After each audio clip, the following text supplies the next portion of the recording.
Assalamualaikum warahmatullahi wabarakatuh. Ya, welcome back to my channel, Siska Wahyunintia Retnawulandari. Halo, apa kabar teman-teman semuanya? Semoga senantiasa sehat selalu ya, dan juga tetap semangat. Dan di sini aku mau share informasi terkait dengan pedoman beasiswa unggulan bagi masyarakat berprestasi dan pegawai Kemendikbudristek di tahun 2022 nih teman-teman. Yang dari kemarin banyak banget yang menanti, yang menunggu, ingin buat segera daftar di beasiswa unggulan. Alhamdulillah sudah buka ya teman-teman, sehingga kita bisa langsung apply aja sebelum tanggal 23 Oktober, itu paling maksimum banget teman-teman. Oke, sebelumnya ya teman-teman, sebelum kita menuju ke pembahasan, alangkah lebih baiknya buat teman-teman yang belum klik tombol subscribe, silakan klik terlebih dahulu tombol subscribe-nya dan juga aktifkan loncengnya agar selalu mendapatkan notif dari aku, karena next aku bakalan kasih informasi seputar universitas, beasiswa, dan juga info-info terupdate ya teman-teman. Ya, silakan. Oke, terima kasih teman-teman yang sudah setia selalu di channel YouTube aku dan selalu support gitu. Nah, di sini kita langsung pembahasan aja ya teman-teman. Nah, untuk persyaratan di pendaftaran masyarakat berprestasi ya, khususnya beasiswa unggulan masyarakat berprestasi di sini merupakan beasiswa dalam negeri untuk jenjang sarjana, magister, dan doktoral. Jadi ini bisa didaftar dari mulai S1, S2 maupun S3. Nah, kesempatan banget ya teman-teman. Nah, dan di sini beasiswa unggulan masyarakat berprestasi dapat diikuti oleh calon mahasiswa yang sudah memiliki surat diterima di perguruan tinggi maupun mahasiswa yang sudah melangsungkan perkuliahan maksimal semester 3 pada saat mendaftar. Nah, ini mahasiswa ongoing teman-teman. Ini mulai perkuliahan semester gasal 2021-2022 tahun ajarannya. Dan kemudian beasiswa unggulan masyarakat berprestasi diberikan kepada masyarakat yang berprestasi tingkat internasional dan atau nasional serta berkontribusi kepada daya saing bangsa di segala bidang. Ini untuk persyaratan ketika kita akan apply untuk scholarship di beasiswa unggulan ini ya teman-teman. Nah, untuk persyaratan umum diutamakan memiliki sertifikat yang membuktikan prestasi akademik atau non-akademik tingkat internasional maupun nasional. Kemudian mendapatkan rekomendasi dari institusi terkait. Nah, ini kalau misalnya teman-teman mahasiswa semester 3, kalian bisa mendapatkan surat rekomendasi dari ketua Kaprodi ya. Ketua Kaprodi bisa begitu, intinya dari institusi teman-teman.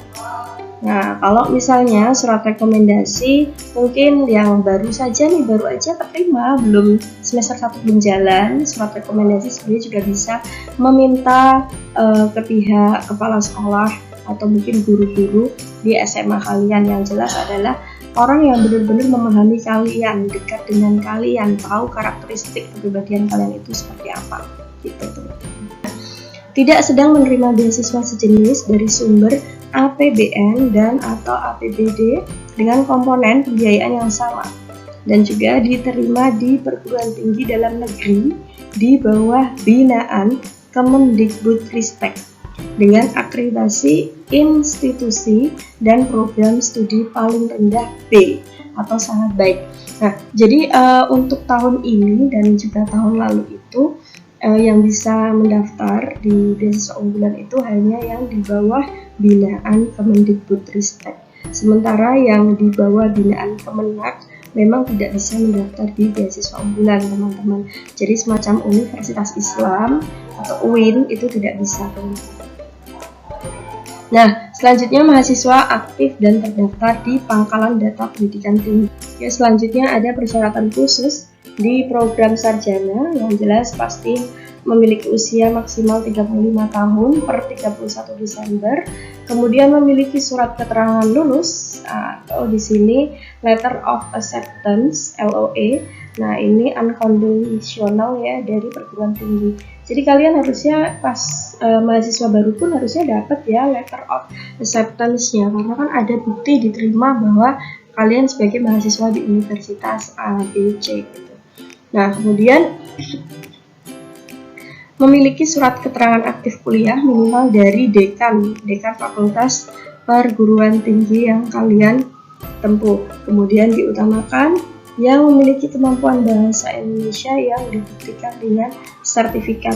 Nah, ini juga kemarin bingung, ada yang tanya ini gimana cara mendapatkannya. Beberapa universitas memang ada yang memberikan tes bahasa Indonesia dan juga tes TOEFL pas di awal sebagai mahasiswa baru. Tapi ada juga beberapa universitas yang hanya memberikan tes TOEFL aja.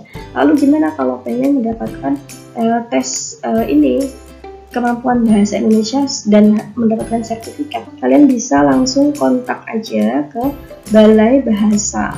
Kalau misalnya di Jawa Tengah, rumahnya langsung bisa menuju ke kontak Balai Bahasa Jawa Tengah.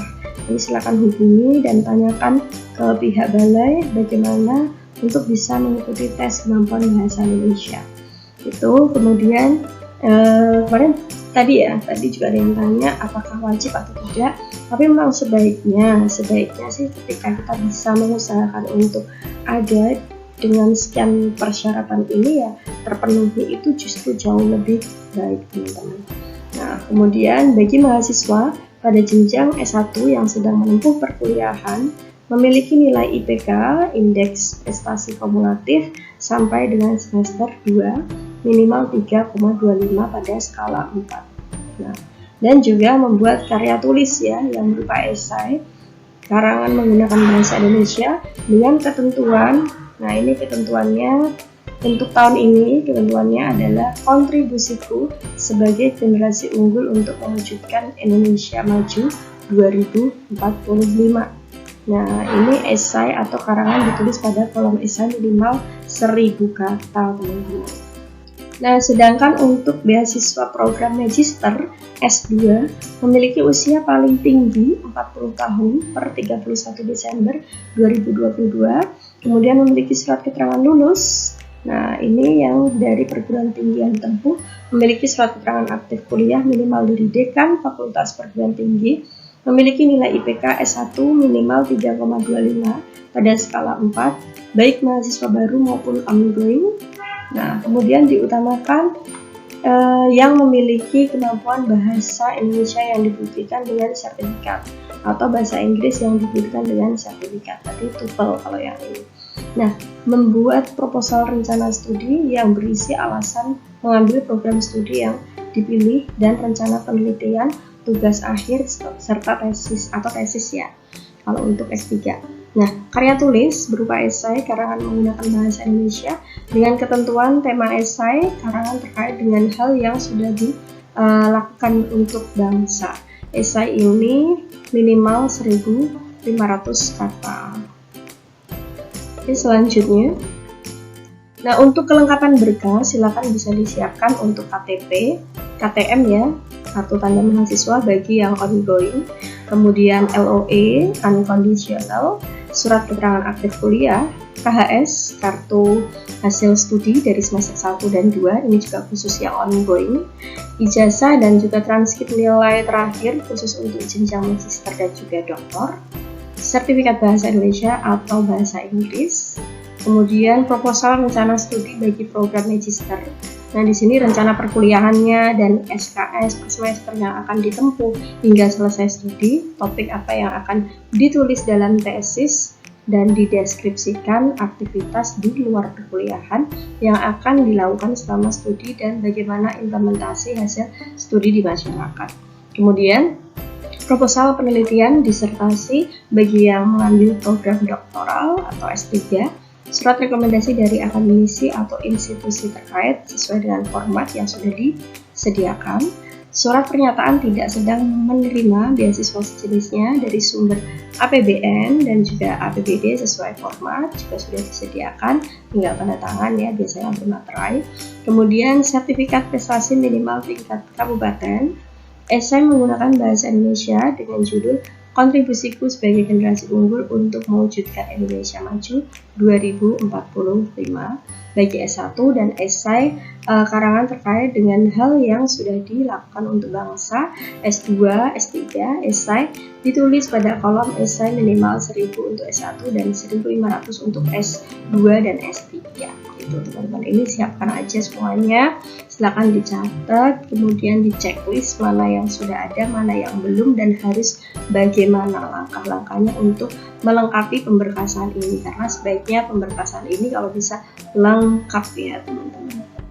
Nah, untuk persyaratan pendaftar bagi yang pegawai Kemendikbudristek, beasiswa pegawai Kemendikbudristek merupakan pemberi beasiswa kepada pegawai negeri sipil, yaitu untuk PNS di lingkungan Kementerian Pendidikan, Kebudayaan, Ristek, dan Teknologi yang ingin melanjutkan pendidikan magister dan juga doktoral di dalam atau luar negeri, bisa ya nanti melalui mekanisme tugas belajar. Jadi harus ada surat tugasnya biasanya dari pimpinan, pihak pimpinan. Nah, kemudian program beasiswa ini dapat dilaksanakan secara individu yang diusulkan oleh unit utama atau bersifat secara kolektif berdasarkan kebutuhan Kemendikbudristek ya teman-teman. Untuk terkait persyaratan umum bagi yang berstatus sebagai PNS di Kemendikbudristek, ini diusulkan oleh pejabat pimpinan pratama atau eselon 2 biasanya di unit kerja tempat bekerja. Nah, mendapatkan persetujuan dari pejabat pimpinan pratama atau eselon 2 Biro Sumber Daya Manusia, kemudian rekomendasi pimpinan terkait bidang studi yang diambil sesuai dengan kebutuhan organisasi dan diutamakan yang memiliki kinerja baik. Persyaratan khususnya, beasiswa program magister pendidikan memiliki usia maksimal paling sedikit ya 3 kali waktu normatif program studi pada jenjang S2 dan S3. Kemudian sebelum batas usia pensiun jabatan. Nah, diterima di perguruan tinggi dalam negeri di bawah binaan Kemendikbudristek dengan akreditasi institusi dan program studi paling rendah B atau sangat baik, atau diterima di program studi atau perguruan tinggi luar negeri terbaik. Memiliki IPK S1 minimal 3 pada skala 4, membuat proposal rencana studi yang berisikan alasan pengambilan program studi yang dipilih, dan juga merencanakan sebuah penelitian untuk tugas akhirnya, tesisnya gitu. Nah, diutamakan yang memiliki kemampuan bahasa Indonesia yang dibuktikan dengan sertifikat atau mungkin nanti bahasa Inggris juga boleh atau tes TOEFL. Untuk beasiswa program doktoral S3, pendaftar memiliki usia maksimal paling sedikit 3 kali waktu normatif program studi pada jenjang S2 dan S3 sebelum batas usia pensiun jabatan. Nah, diterima di perguruan tinggi dalam negeri di bawah binaan Kemendikbudristek dengan akreditasi institusi dan program studi paling rendah B ya, sangat baik, dan diterima di program studi perguruan tinggi luar negeri terbaik. Memiliki IPK S2 minimal 3,25 pada skala 4, memiliki proposal penelitian disertasi, dan juga diutamakan yang memiliki kemampuan bahasa Indonesia dibuktikan dengan sertifikat atau juga bahasa Inggris dibuktikan dengan sertifikat. Lalu untuk kelengkapan berkasnya ini teman-teman ada KTP, kemudian surat penerimaan sebagai mahasiswa atau LOE, kemudian surat keterangan aktif kuliah, ijazah, transkrip nilai terakhir, sertifikat bahasa Indonesia maupun Inggris, kemudian proposal rencana studi tadi ya, yang program dari bagi program magister tadi, proposal penelitian juga disertai disertasi ya, proposal penelitian disertasi bagi program doktoral, surat rekomendasi dari pejabat unit utama atau setingkat eselon 2, kemudian surat persetujuan dari pejabat pimpinan pratama atau eselon 2 Biro Sumber Daya Manusia, surat pernyataan tidak sedang menerima beasiswa sejenis dari sumber APBN dan atau APBD sesuai format, surat pernyataan pegawai Kemendikbudristek sesuai juga dengan format, kemudian dokumen sasaran kinerja pegawai SKP 1 tahun terakhir, ini kelengkapan berkasnya. Nah, untuk jangka waktu dan juga komponen beasiswa di sini dari pemberian beasiswa unggulan Kemendikbudristek dapat dijelaskan sebagai berikut. Untuk jenjang S1 itu diberikan dengan jangka waktu 4 tahun, jadi ada 8 semester ini. Kemudian jenjang waktu untuk Magister S2 itu 2 tahun 4 semester. Untuk S3 doktoral diberikan dengan jangka waktu 3 tahun 6 semester.